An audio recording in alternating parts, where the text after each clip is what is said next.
All right, so I was wrong with the time. My meeting is actually at 4 p.m. I thought it was at 1. Whatever. So we're going to play At Risk. Let's paste it. So I was going to show my screen, but I have no idea about OBS. So I have to learn it. Anyways, this is a simulation. They have different topics. They have different topics about mental health. So they have adverse childhood experiences, bullying prevention, chronic disease, LGBTQ, mental health, military family veterans, patient-provider communication, substance use, suicide prevention, trauma-informed teaching, sexual misconduct prevention, and other. And I want to do trauma-informed teaching because that's very important. Oh, they don't have anything. Okay. So let's just go to suicide prevention. And we have 2 options: at risk for faculty and staff,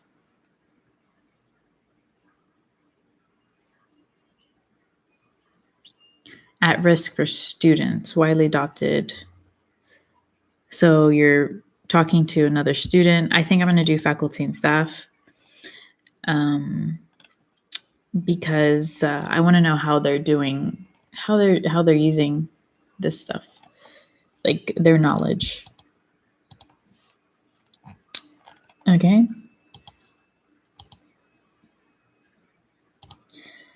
You have to go to take demo instead of play a game, but I guess, they don't want to make it into a game.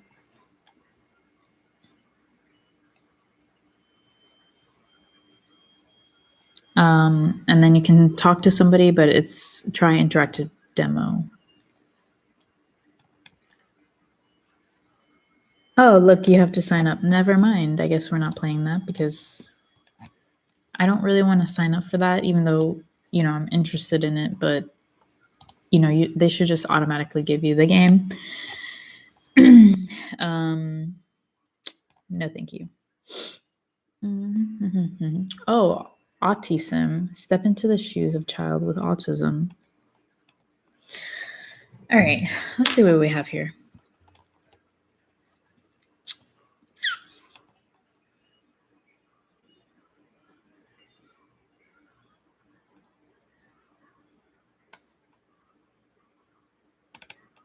There's so many games. So many. Cards Against Calamity.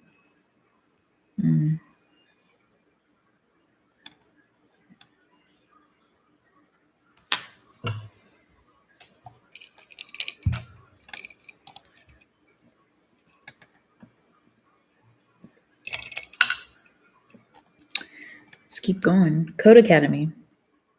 That's fun.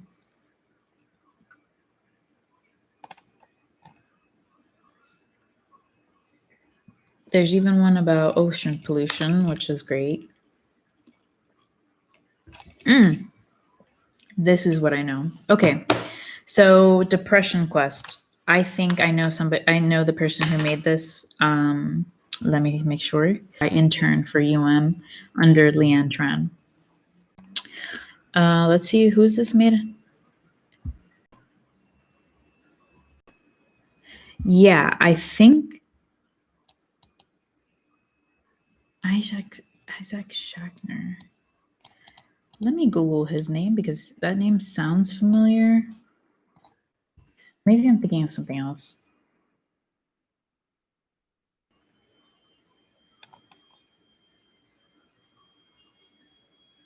No, I don't know who made this game, but I remember playing it with the people that I was doing internships with. All right, so aiming to spread awareness about depression. This is an interactive story. It guides the player through the experience of depression and what those affected people face on a daily basis.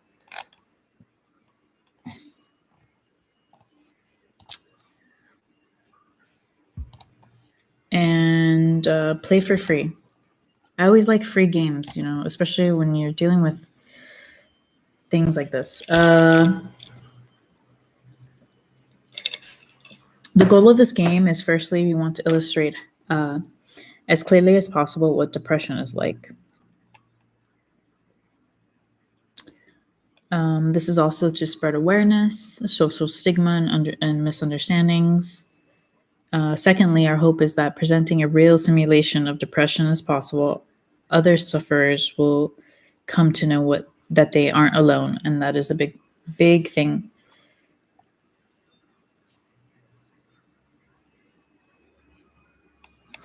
And this is a generalization of depression because you cannot simulate depression based on individuality.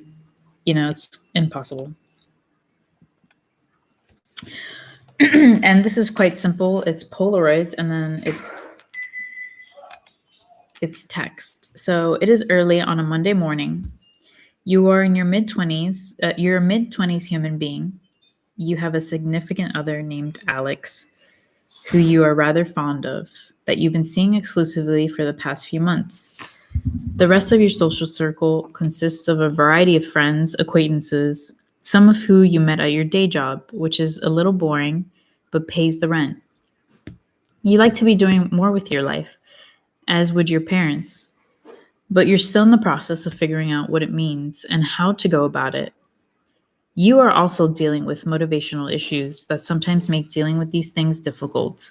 You feel like this is probably your fault, and on bad days can feel inwardly angry and down on yourself for being lazy, but you're not quite sure how to break out of it or how other people deal with these feelings and seem so very functional. You spend a lot of nights fixating on thinking about this, but never seem to do anything about it other than lose sleep, and that's very dangerous. Ruminating. It's unseasonably warm Wednesday evening. You spent the past few hours at work. The past week or so, you found your job motivation flagging more so than usual. You've been in a fog practically all day, and this is very common if you're depressed. I remember not even being present, simply going through the motions without realizing even what you've been doing half the time. Yeah. Time seemed to be moving at half speed. You're so checked out that when your boss approaches you to tell you that it's dead and you can go home early, it barely registers. As you walk home, the streets hiss from recent rainfall. You know that your significant other will be in classes until late, another couple hours at least. You briefly consider using serendipitous solitude to catch up on a project that you've been working on haphazardly for the past few months. As soon as you think about the work that awaits you at home, you can feel panic creeping in from the back of your brain, unbidden. All you can think about is how incredibly far behind you are, and that's anxiety.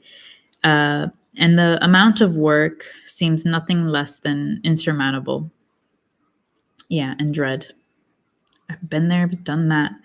By the time you arrive home and change out of your uncomfortable work clothes, the stress is weighing you down on you like a heavy, wet wool blanket. Your computer seems to be staring you down from your desk. You want to sit down and work, but the mere thought of trying to work sends you stress levels flying. More than anything, you feel suddenly and absolutely exhausted and feel a strong desire to simply hide in bed. Yep. Do you? And now it's giving me options. Let me see something because it's giving me pictures and it's giving me some other stuff.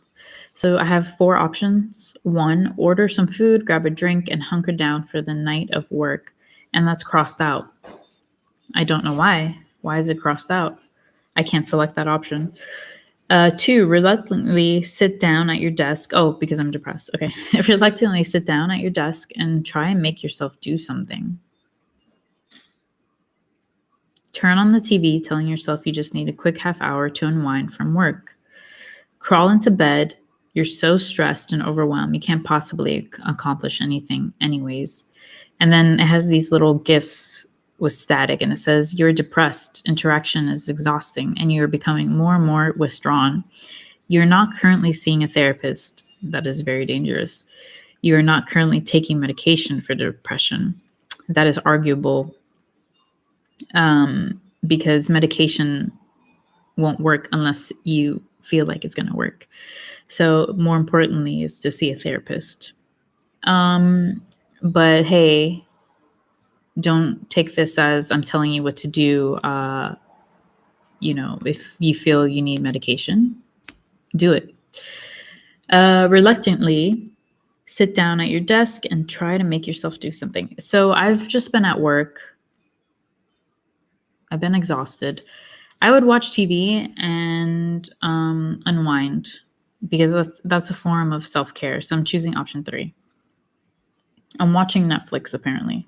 Oh, God. Just a half hour of TV, you tell yourself, absently grasping for the remote. You don't so much sit down on the couch as you sink into it. You turn on the TV and start going through your usual channel routine. After a few cycles of this, you realize that you're not doing much more than thumb calisthenics and absently killing time. You check the clock and see that over 20 minutes have already passed since you sat down.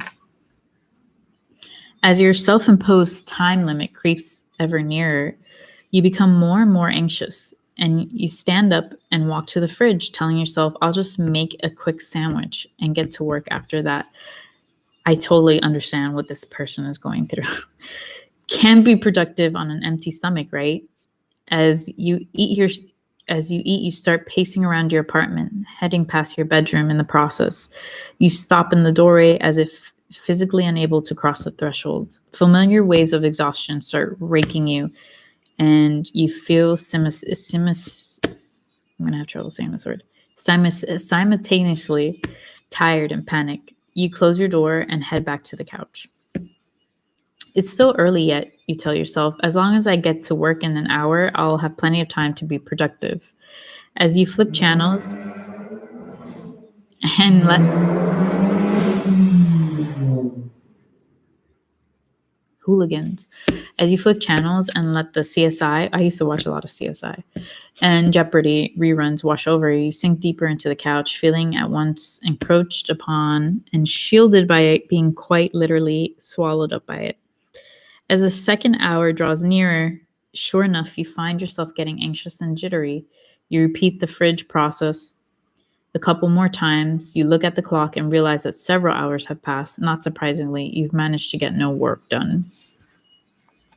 You crawl into bed, acutely aware of the fact that you have work in the morning and that an opportunity you had to catch up on your own creative endeavors today has been squandered. So they keep mentioning that this is work, but it's his own hobby. So when you consider something work, that's where the anxiety presents itself. If you consider it a hobby and you consider it your passion, you shouldn't have this anxiety. You're feeling so disgusted with yourself that when Alex calls to talk to you on her way home from class, you simply say you had a really rough day at work and you're trying to rest up before your shift tomorrow. She says she understands and wishes you a good night, though you can't help but notice that she sounds slightly disappointed. Yeah, that's important. Ironically, the stress of potentially upsetting your partner compounds with the stress of not having gotten anything done this evening and the stress of having to go into work tomorrow. The buzzing of anxiety in your brain melts together with your body's utter physical exhaustion, and you think something into semi-hypogonic anxious funk. I don't know what hypogonic means, and I don't want to look it up today. Too tired to try and work, but too anxious to fall asleep for several hours. There's no options. It's just hit next, but there's little gifts. You're very depressed. You spend a large amount of time sleeping, hating yourself, and had very little energy or motivation. You're not currently seeing a therapist, and you're not taking medication. It's a mild Friday afternoon. Alex calls you from one of her classes telling you that there's going to be a really awesome birthday party tonight at her apartment that one of her roommates is throwing. You've hung out with this roommate a few times with Alex that you get along well enough, but aren't particularly close. You don't have work in the morning and have nothing else particularly to do tonight. You're feeling kind of run down, but you have been fatigued most of the time lately. You mentioned that you're feeling ill because you're not sure how else to explain those feelings to someone else, and say that you aren't sure that you can make it tonight. There's a second of silence over your phone, but you can swear you can hear the sound of your partner's face falling. She tries to convince you anyways. You haven't seen her this week, and she sounds pretty insistent that you come over. She even drops a few suggestively worded hints that you can stay over the night after the party. What do you do? So, people's reaction to depression, people who are depressed, people who express their depression, that are open about it. This is a personal experience. I had friends, and I'm quoting friends because they're no longer my friends, where I would talk about it in a group chat. I'd be like, hey, I'm really depressed, like this, and that. And it got to the point where they just told me, you're too depressed. We don't want to talk to you anymore. And because of that, I decided to separate myself from them, because when you say that to somebody who's expressing their feelings and you're saying that they're too depressed, that you don't want to hang out with them, basically it's saying go kill yourself. Like, nobody cares. So thankfully, I'm smarter than that. And I was like, these people aren't worth my time. So if anyone says that to you, you kick them out of your life and you go to therapy because they're not worth your time or energy. Anyways, you mentioned that you're feeling ill. Okay, so I already read all this. Sorry. The options: shake off your funk and go have a good time with your girlfriend, but that's crossed out. I can't choose it. Agree to go. Say that you're really just not feeling well and can't make it. So I would force myself to go. Because if not, you're just gonna end up doing the same shit. You're very depressed. You spend a large amount of time. Okay, so it's just repeating this stuff. See there. Agree to go. You agree to go even though you're not feeling social. You know it's important to Alex and you really like to see her. Seeing her does make you feel better sometimes, and you hope that this is the case tonight, even if it does not mean dealing with the usual social anxiety. The time to leave rolls around and you grab your overnight bag.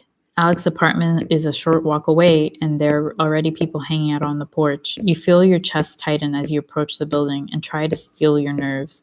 You quickly find your partner chatting away with the birthday girl, and Alex immediately lightens up when she sees you. I'm so happy you came. I wasn't sure if you're going to make it. A young man taps her on the shoulder, and she turns back to apologize and let you know that they have to do something for the party. Alex hands you a beer and plants a kiss on your cheek before going off to deal with whatever came up. As you look around, you don't see anyone else you recognize. And now I have options, 1 through 5. 1, enthusiastically socialize. I can't choose that option. Awkwardly stand in the same spot, unsure of what else to do. 3, put your bag in Alex's room and avoid the crowd in there for a while. Cling to the back wall, sip your beer, wait for your girlfriend to return. Proceed to drink in earnest, hoping it makes you less uncomfortable.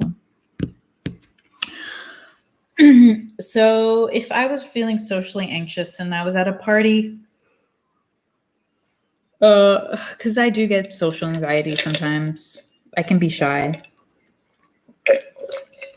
or antisocial, like if I don't want to, I have a choice. So I would do number 3, put your bag in Alex's room and avoid the crowd in there for a while, because I like quiet spaces, and that gives my partner an opportunity to come and see what's up. You take your beer and shift through the crowd until you arrive at Alex's room. The room is actually empty of her partygoers, and you sit on her bed as you set your bag down. Thankfully for the thankful for the personal space and feeling a lot less claustrophobic, you mess around on your phone while you sip your beer.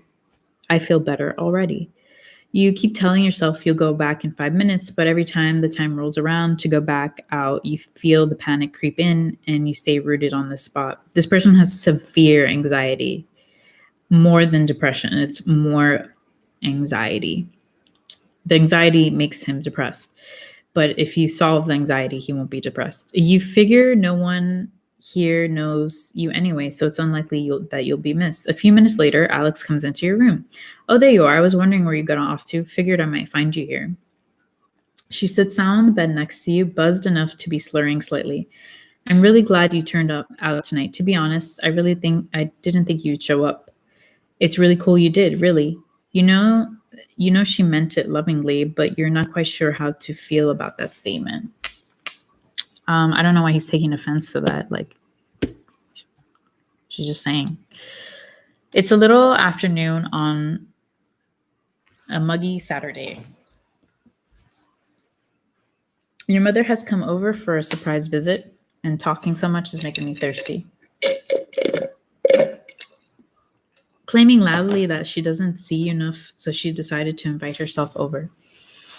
As you converse, she walks around your place, and you get this distinct impression that you're being inspected. So what's going on with you lately? She asked abruptly. This mom's on point. Taking someone aback by this left fielder, you tell her you're not sure what she means. She repeats the question, saying that you haven't seemed like yourself lately. See? Mom. She suggests to get the dirty dishes piled in the sink and she gestures to the dirty dishes piled in the sink and notes that the fact that you haven't called or visited in a while. Your reticence only seems to spur her on more. She presses you, asking if you're having problems at work or with Alex, and you're beginning to feel increasingly battered by her sudden, well-meaning but overwhelming inquisition. Yeah, some people can be overwhelming and well-meaning. Under her questions, you become increasingly uncomfortable. You want to be able to explain to her how you've been feeling, but the truth is you're not really sure yourself. Nothing horrific has happened at work or with your significant other, friends, or anything like that, but all the same, you can't deny that lately you've just felt drained, as though you're not really here. You wish you could tell your mother these things, but she hasn't been approachable about negative emotions in the past. That's a problem. Yeah. She's the kind of person who holds the opinion that the solution to any problem is simply to try harder and maintain a positive attitude, at a stance that has reared its head in past conversations when you've begun to explore the subject with her. You know she's unlikely to be understanding, and you feel the energy drain out of you when you imagine what would happen if you managed to blurt out anything you are feeling. What do you do? So this is actually quite common for a lot of cultures. When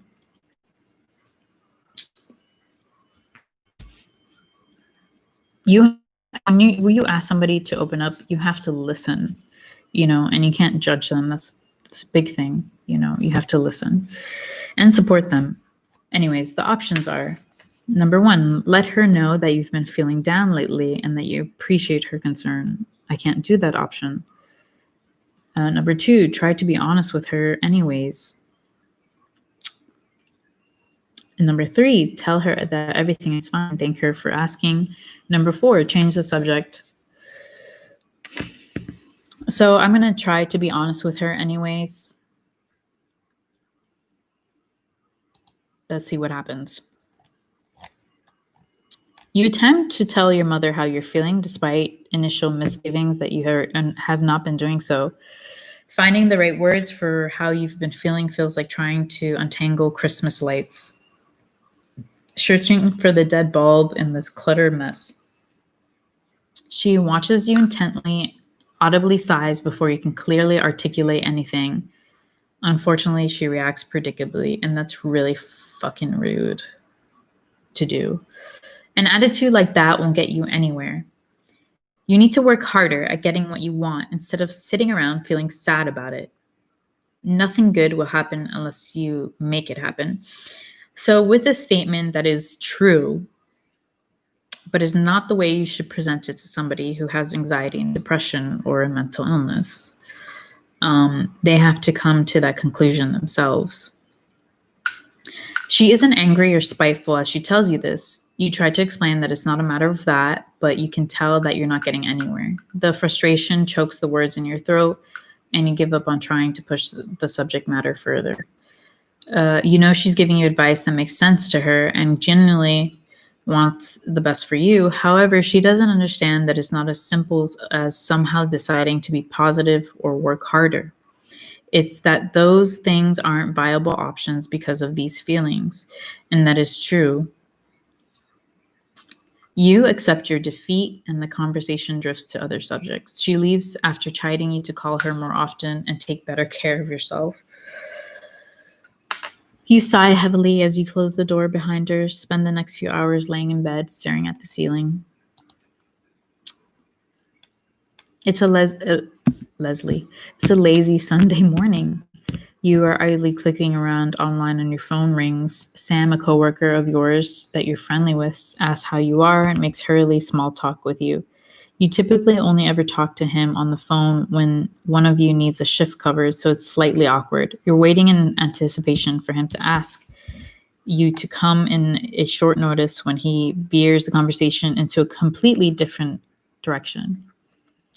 How do you feel about cats? He asks. Mine had kittens a few weeks ago, and I'm having an awfully hard time finding a home for the last one of the litter.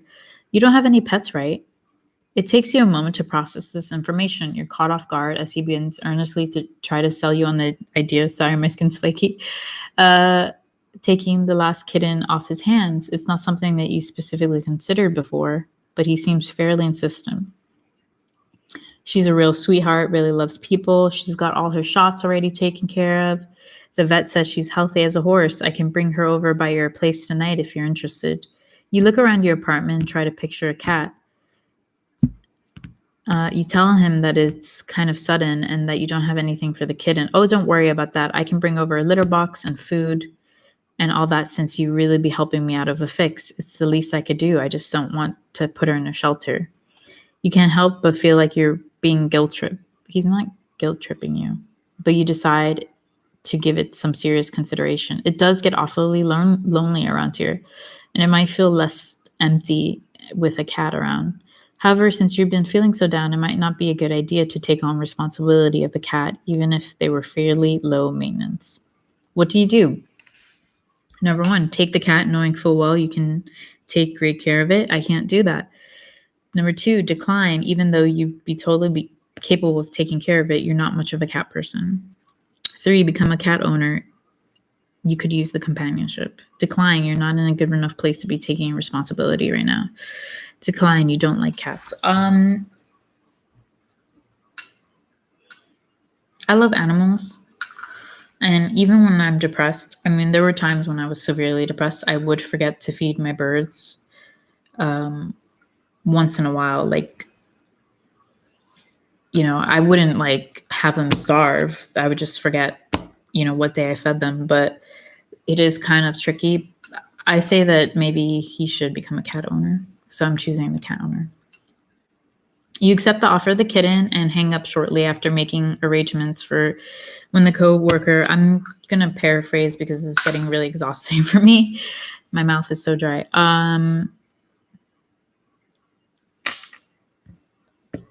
The evening rolls around. You take possession of a small, terrified black kitten, and along with everything, you need to start to take care of her.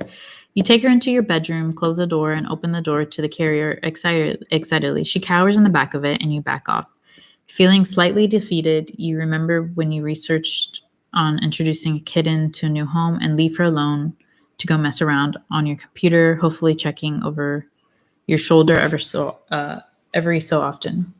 She hides inside her carrier periodically, making sorrowful cat hauls long enough for you to start worrying that she really doesn't like you. But by the time you go to bed, she's curled up at the foot of it, eyeing you nervously before falling asleep. Oh. Over the next few days, you gain her trust, and she begins affectionately following you around, sleeping on you, and hopping on you anytime you sit down to do some work. Isn't that nice? I like that. It's late Friday afternoon. Quitting time is just around the corner. A bright, clear day is giving way to a still, temperate evening. You can hear your coworkers all around you anxiously making plans for their evenings and weekends, but you're really looking forward to just going home and resting. Just before you end your shift, you get a call from Alex. It seems a group of your mutual friends are heading out nearby to a pub for dinner and drinks. You tell her that you're emotionally exhausted from work and a social outing like that would just take too much out of you today. At least he's being more honest. You encourage her to go and have a good time since you know it's been a while since she's gone out with friends, but the effort feels futile since you know that she isn't going to go without you. Codependency much.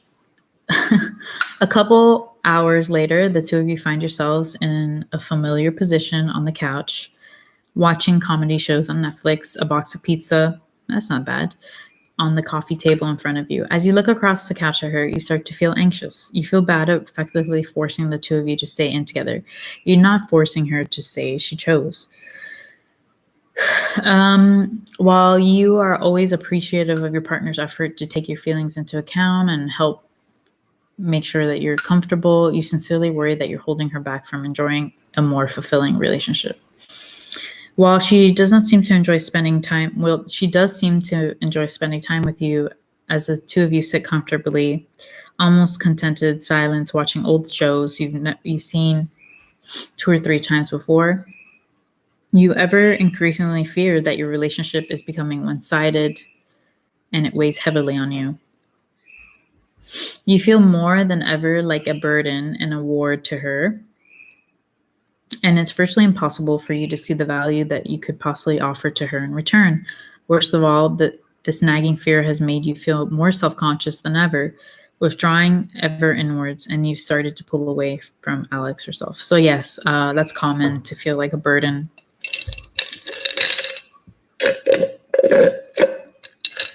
I used to feel that way a lot. Not anymore, though. What do? You know, despite the bad times. Okay, so I can't do the first one. Your girlfriend loves you. Relationships are a two-way street, and you resolve it.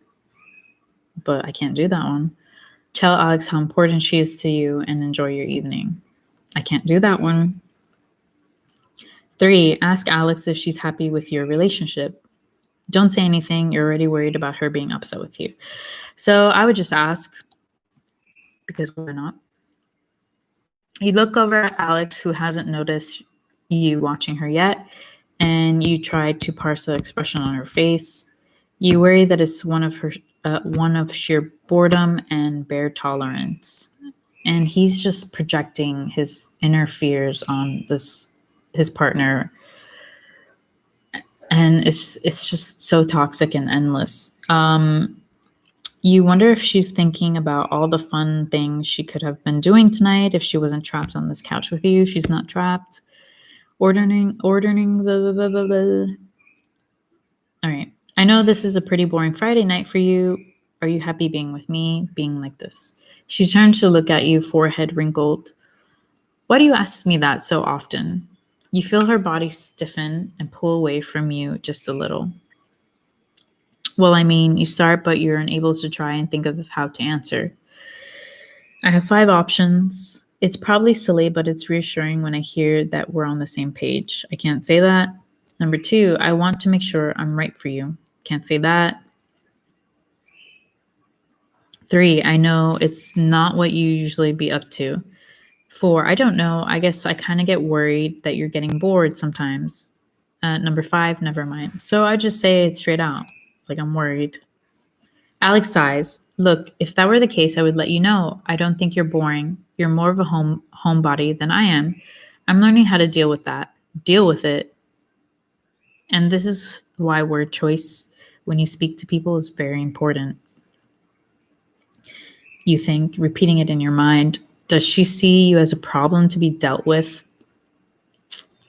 You try to pick her reply apart in your mind, and all your conclusions lead to your previous worry that you're holding her back. You begin thinking that the phrasing was chosen without too much deliberation and that despite her attempts at reassuring you, the slip of a tongue reveals her true feelings.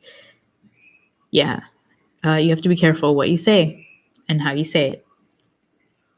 As you picture how much fun she would be having right now, if you had only accepted her invitation and managed to somehow get over your reservations and anxieties, despite not knowing how you would go about that, she cuddles back to you. Thanks for putting up with me, you say, staring at TV without actually watching it. She sighs in response. I don't wrong this person for saying that. Like, thanks for putting up with me, because saying that you're going to deal with it is implying that you're, and it's actually really rude and disrespectful. And I've had people say things like that to me when I was severely depressed. And I would say that. It is breezy Sunday afternoon. You have allowed Amanda, an old friend from school that is in town for the weekend, to talk to you. She talked you into going to coffee, whatever. You meet her, blah, blah, blah. When it's your turn to brief them on your activities, you feel anxious. So they're catching up. You try to talk about your job as little as possible, and you feel incredibly boring while you describe it, despite her expressing sincere interest in you and your life. Amanda has known you long enough to read your mood and tone of voice. She leans and asks a question while gently touching your hand, a look of genuine concern on her face. What's wrong? So this person is actually paying attention. And I can't tell her how I'm feeling. Those options are removed.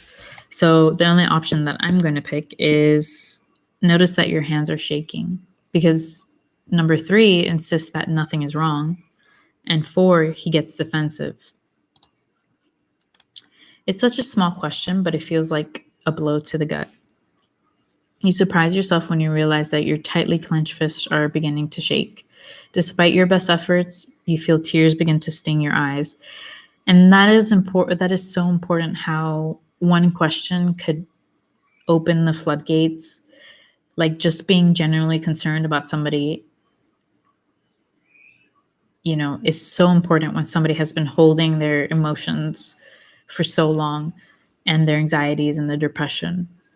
You try to disguise this by tilting your head up and praying that they'll suck back in. She suggests that you two get out of here and feel mortified. She offers to go back to your apartment with you, but the two of you end up talking in her car for 2 hours as the words just pour forth from you.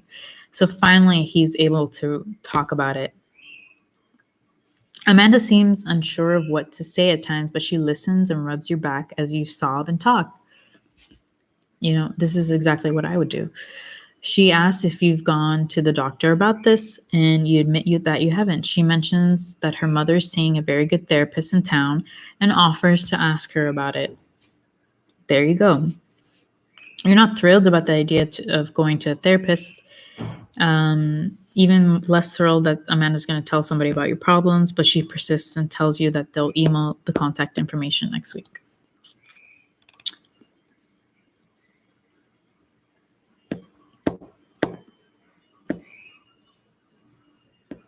Okay, so I'm going to get some water, because this paragraph that I just read, like really quick, is something that I have experienced.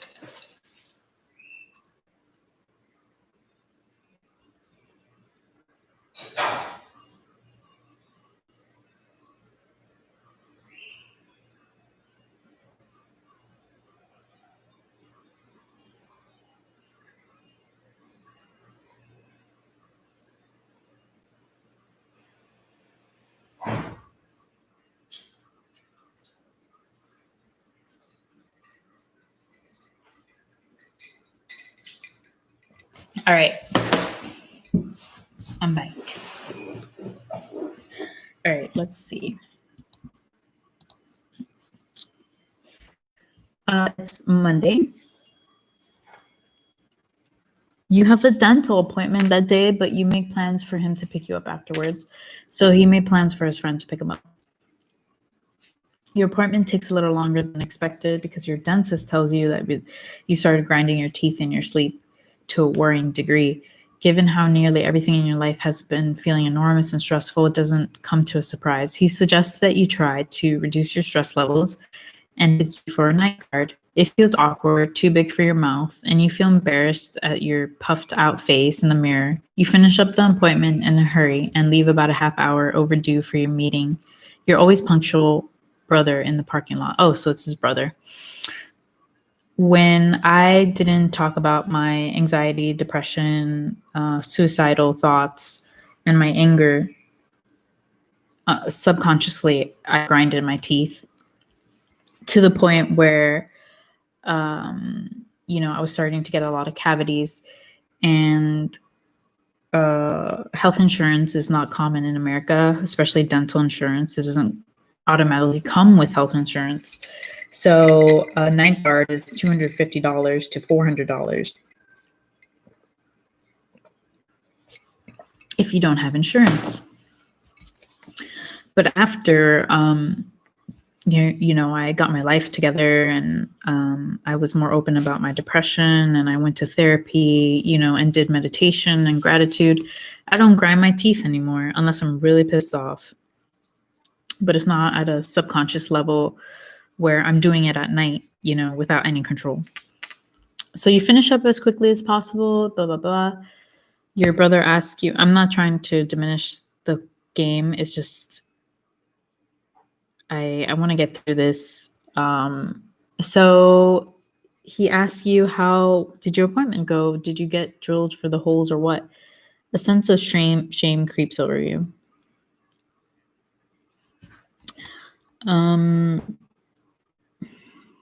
So the options are: laugh about your dorky night guard with your brother, tell him about the night guard and why you need it. So those two options are crossed out. I can't choose them. Lie, tell him it was a routine cleaning. 4, tell him about your tooth grinding problem, but not the stress causing it. I would do 4.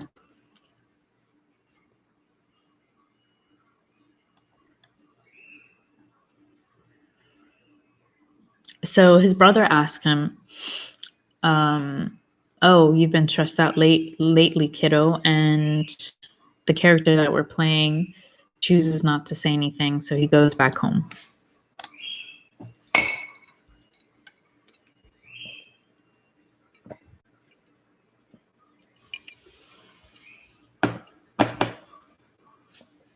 It's a dry Sunday morning.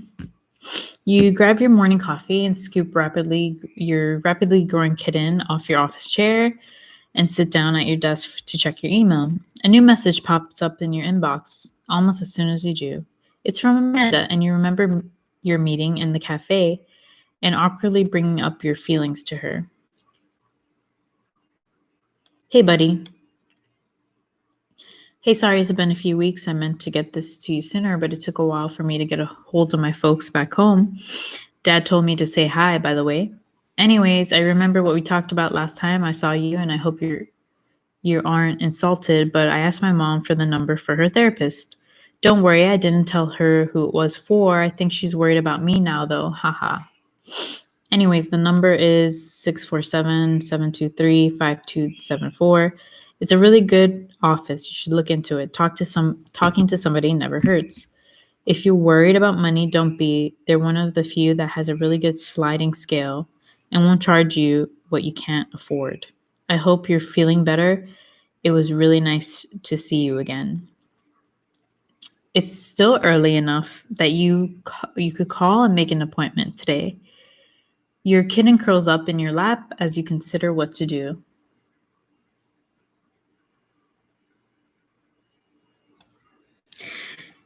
Common sense, number 1 and 2, call. And I only have the options to sleep on and see how you're feeling in the morning. You're not keen on the idea at all, but you don't want to disappoint Amanda. And the other option is close the email without thinking more about it. This has been embarrassing enough. So I'm going to do sleep on it, and I hope that they do it anyways. The thought of picking up the phone and calling somebody about this right now is overwhelming. I had phone anxiety, and sometimes I still do.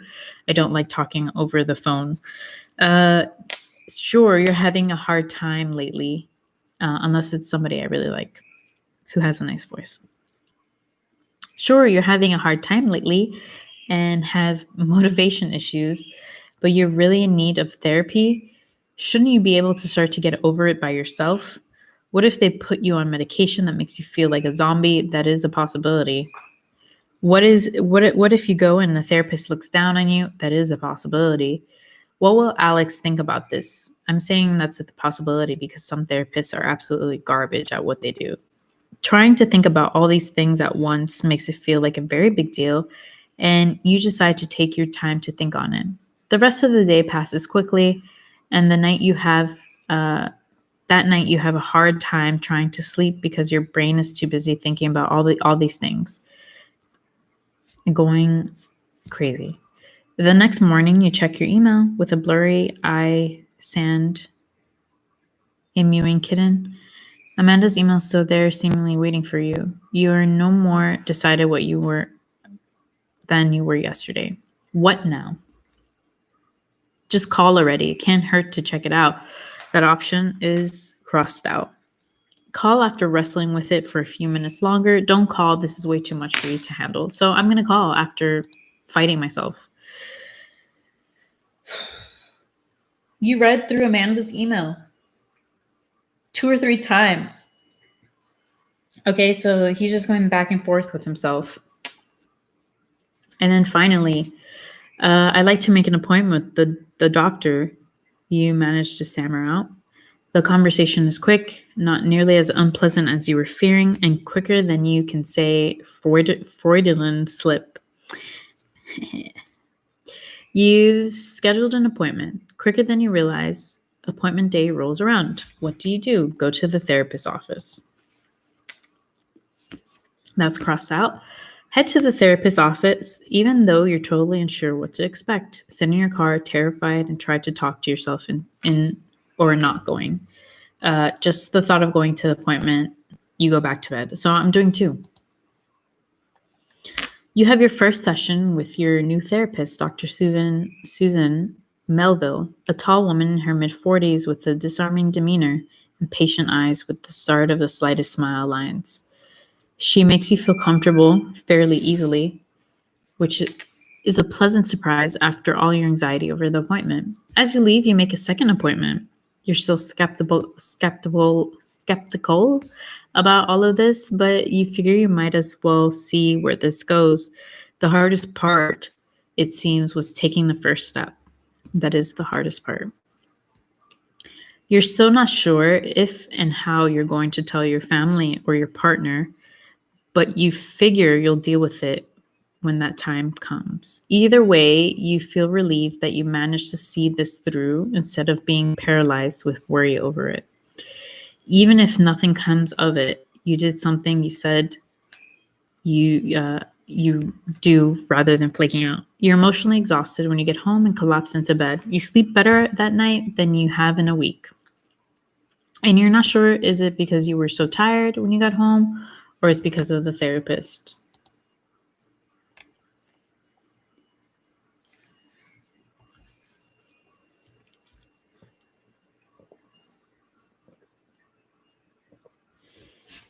I'm not going to read the rest because I think it's, sorry, Kaizen.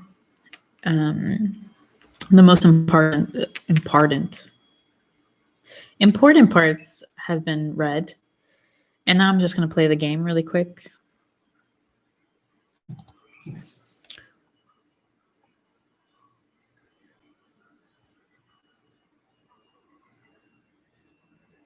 He's having trouble at work because he's emotionally exhausted. I chose that he went back to work, even though he was exhausted, but he could leave. He has the option to leave early.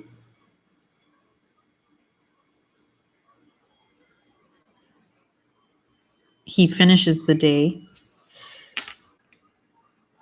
but he's proud of himself. So that's good.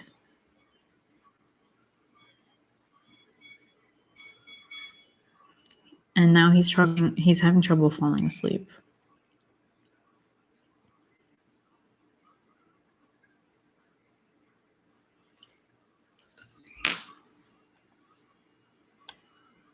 all the choices 1 through 5 are blocked out. I can only go to my computer. Sleep is clearly not happening no matter how long you lay there.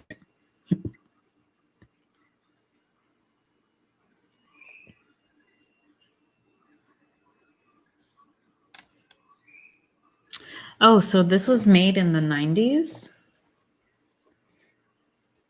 And it makes sense. The settings in the 90s.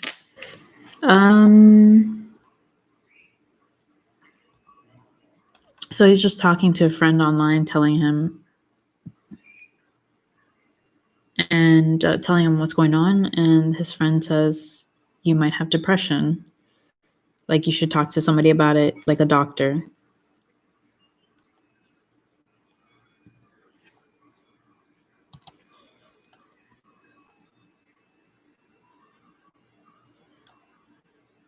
And his friend is actually telling him there's nothing wrong with depression. You shouldn't be ashamed of that, because it's like he's comparing it to bronchitis. He spent a few more minutes talking with your friend about therapy and his feelings. He's incredibly supportive, and you're happy to find that you have a confidant that understands your illness and is willing to lend an ear while you're having nights like this. A little while later, you fall back into bed, kitten in tow, and find it easier to drift off to sleep. Even in therapy, you know you're still going to have nights like these sometimes. It's good to know you have a friend who helps you carry through them.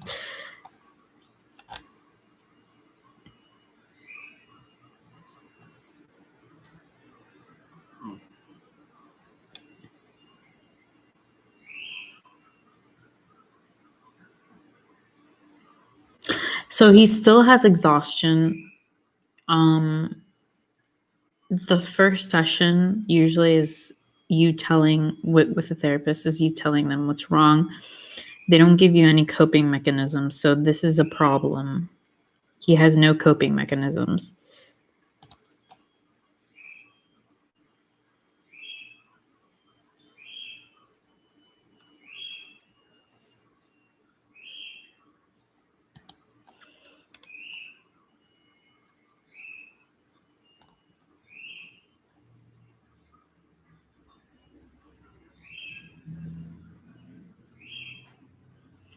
I picked the option that he talks to his brother, and his brother actually listened really well. And his brother actually makes jokes, so it lightens the mood.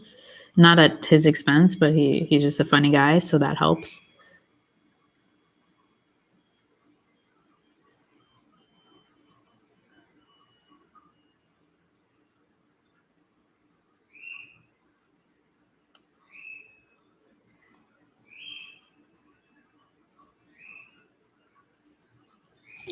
Okay, so this is important.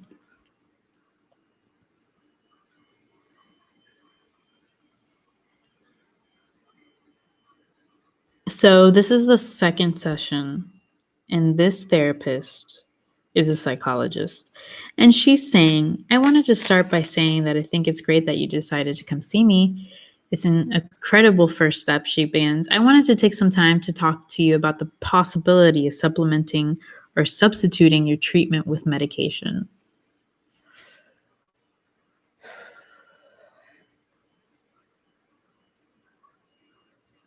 I'm praying for patience.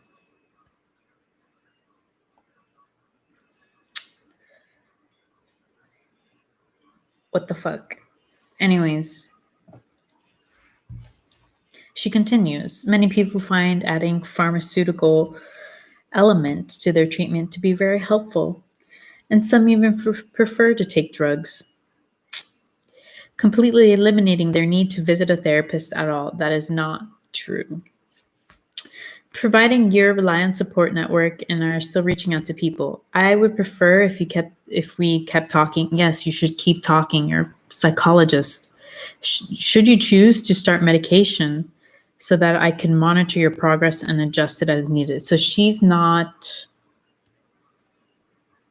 Okay, so she's a psychiatrist. And as you know, I don't like psychiatrists. I just wanted to run the option by you to gauge what your thoughts are on the matter might be. The conversation never goes that way. When you go to a psychiatrist, they usually ask you how you're doing, and then they diagnose you with depression, and then they give you medication. There's no dialogue. This just proves my point.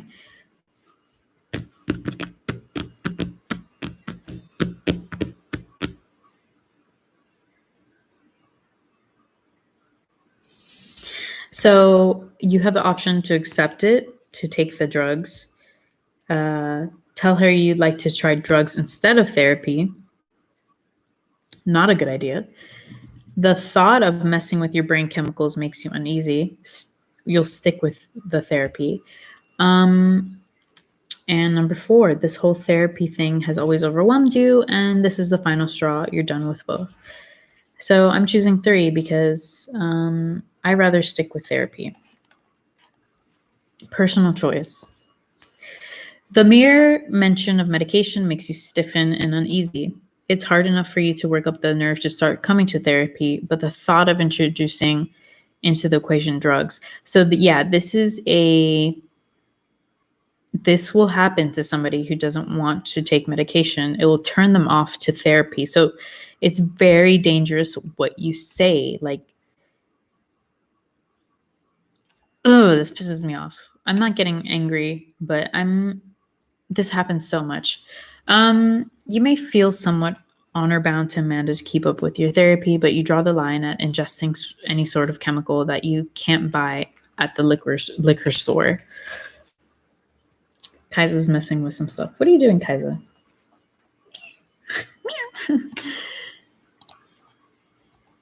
All right, so it's Wednesday.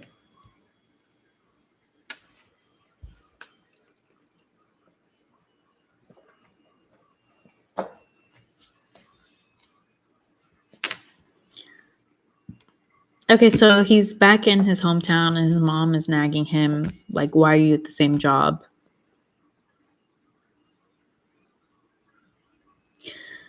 And I'm picking the option that I just admit I don't know what to do.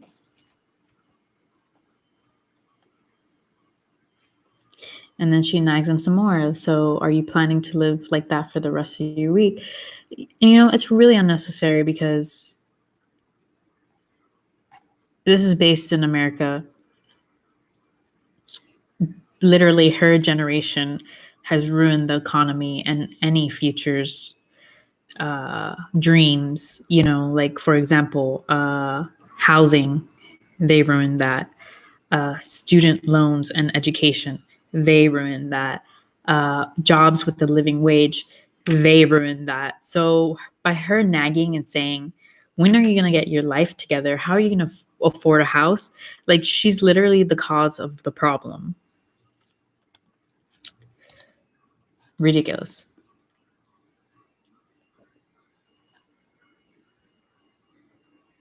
He's at his girlfriend's apartment. She's getting sexy.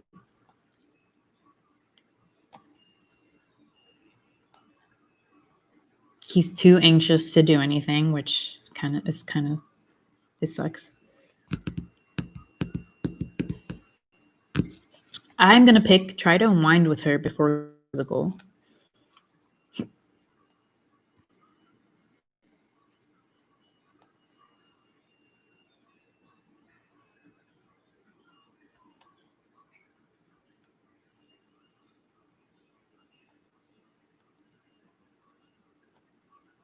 Okay, so he went through with it, so thank God.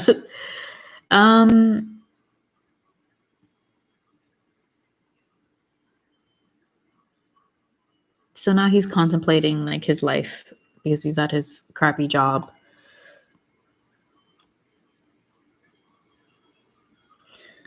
The options are kind of limited. The number 1 option is get proactive, polish off your resume, and start looking for other jobs.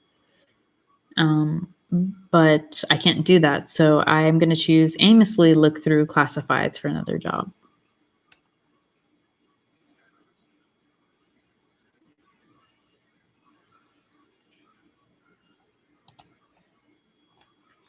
And because of his anxiety and his low self-worth, he says that even applying is a waste of time because nobody was going to want to hire him.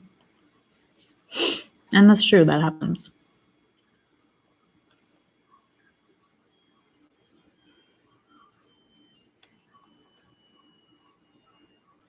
And his friend is reaching out and is asking him if he has time to talk to him. He has something important to say.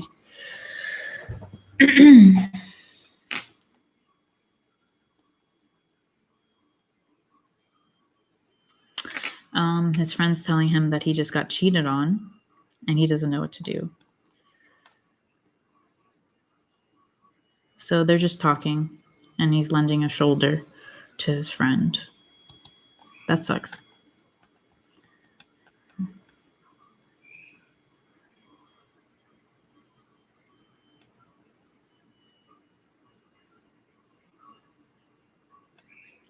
He's sleeping with his girlfriend in her bed, and he has insomnia because he's so stressed out. And she wakes up and asks him what's wrong. And I'm choosing to tell her about what's going on, which is telling her that you're going to a therapist.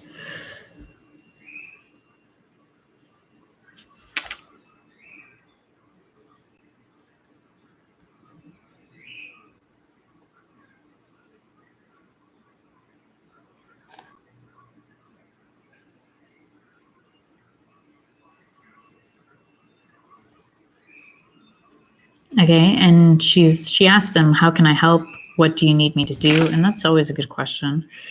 And he says it's something that I have to do, that I have to live with it. And she replies, "Then I'll live with it with you."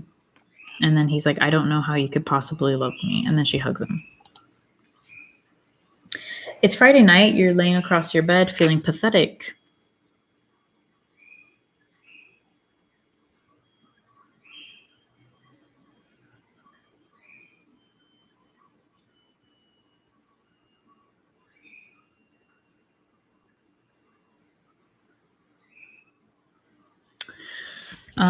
It's either stay home or do something with somebody else. And I'm going to say go out somewhere alone because that's good for you sometimes. Like, just to go out, even if you're alone.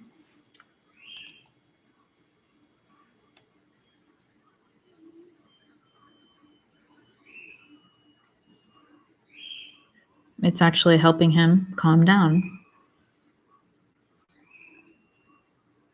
And then he goes to sleep. So yeah, so if you're really stressed out and going insane in your apartment, just go out, do something.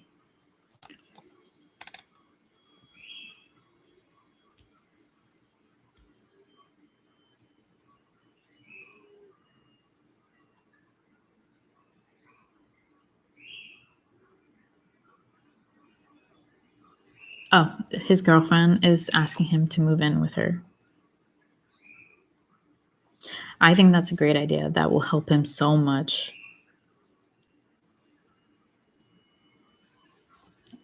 Just do it. You've been in therapy for some time now, and I've started to be able to realize that what is rational fear and what is not. That's important.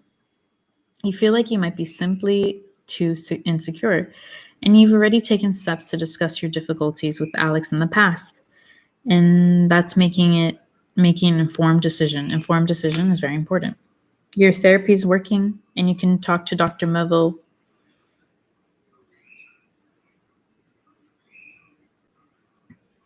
They're going to have a couples therapy, as she says. You can figure out what the rest later. This point is absolutely a thing you want.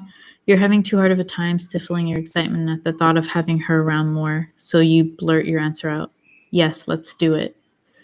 Her face lights up. You cup her face in her hands. Oh, he's talking to Alex, his girlfriend. Oh, okay. Sorry, I read that wrong. He's telling Dr. Melville's telling him how to deal with depression with a partner living with him. I'm so happy he did it.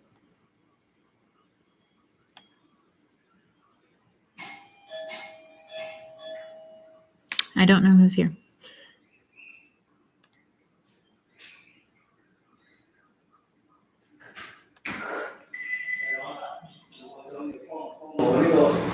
Oh, it's our neighbor. His mom asks, how are you doing these days?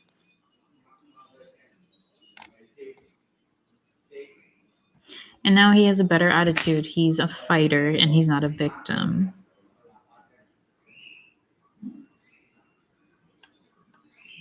Little changes make a big difference.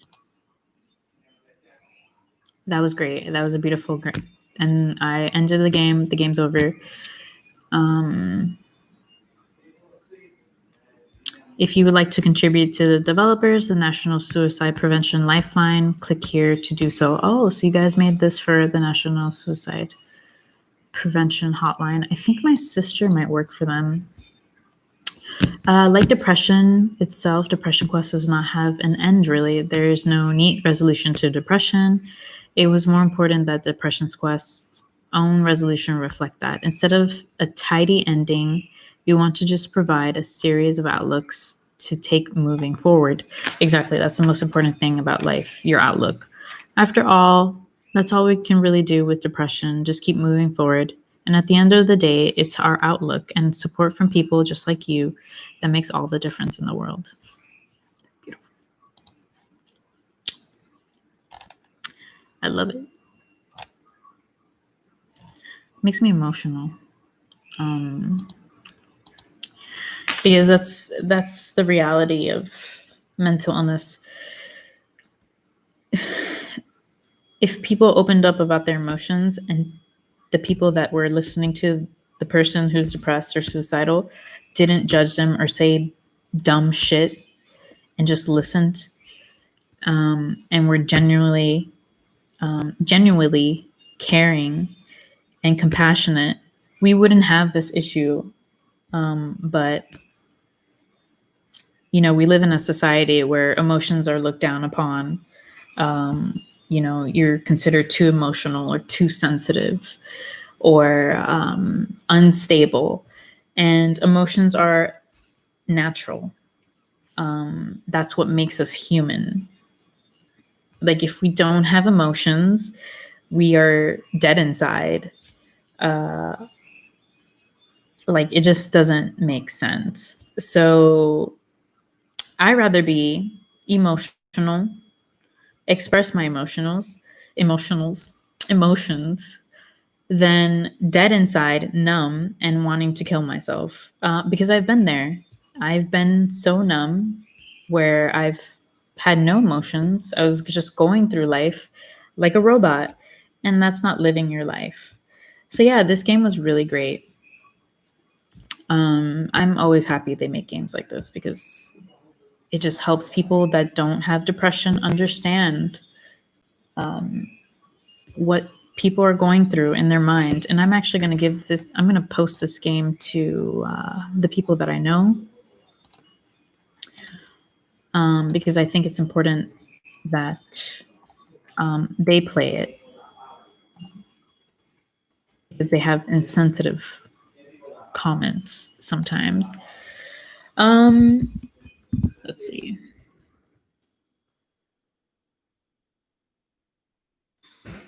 What did he want? His iPad. Oh, again with his iPad? Broke. He's so silly. He's like, why is it sound so muffled?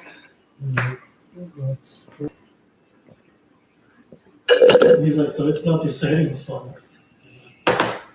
He's funny.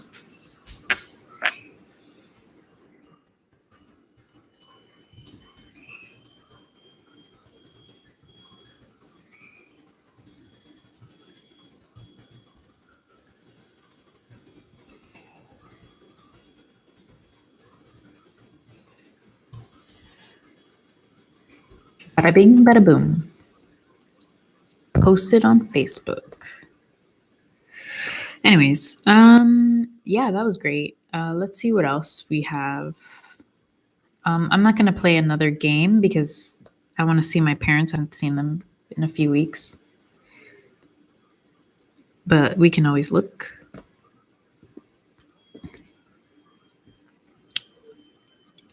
It's a good game.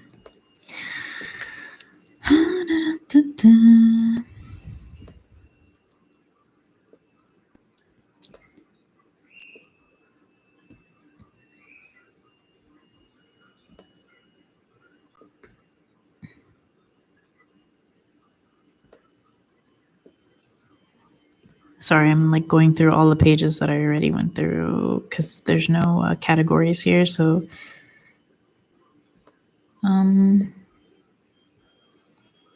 Detroit Become Human. That is a great game.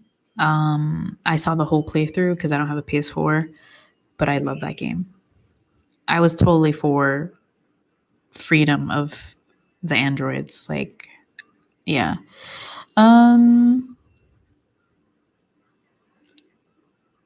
There's a lot of educational games for children. There's Dumb Ways to Die. That's really funny. Everything. Everything is about the quiet explosion of life. Let me see what this is about. Oh, I've seen this on Game Grumps. Actually, it's you have to pay for it, but it's actually really nice. I like it. And it took me back to the beginning, so I'm not even gonna go back. There's no like options to go to pages. It's really not set up well. But you can donate to them. They have student challenges, communities, festivals. Ooh, they have a festival in 2020. I doubt they have it now, but anyways, it's in New York. It's based in New York. And one day I will be there with my games, manifestation. So yeah, that was fun. I hope you enjoyed that. Play the games, comment, learn about depression, anxiety, educate yourselves about empathy and, being a better listener and a better communicator. And yeah, bye.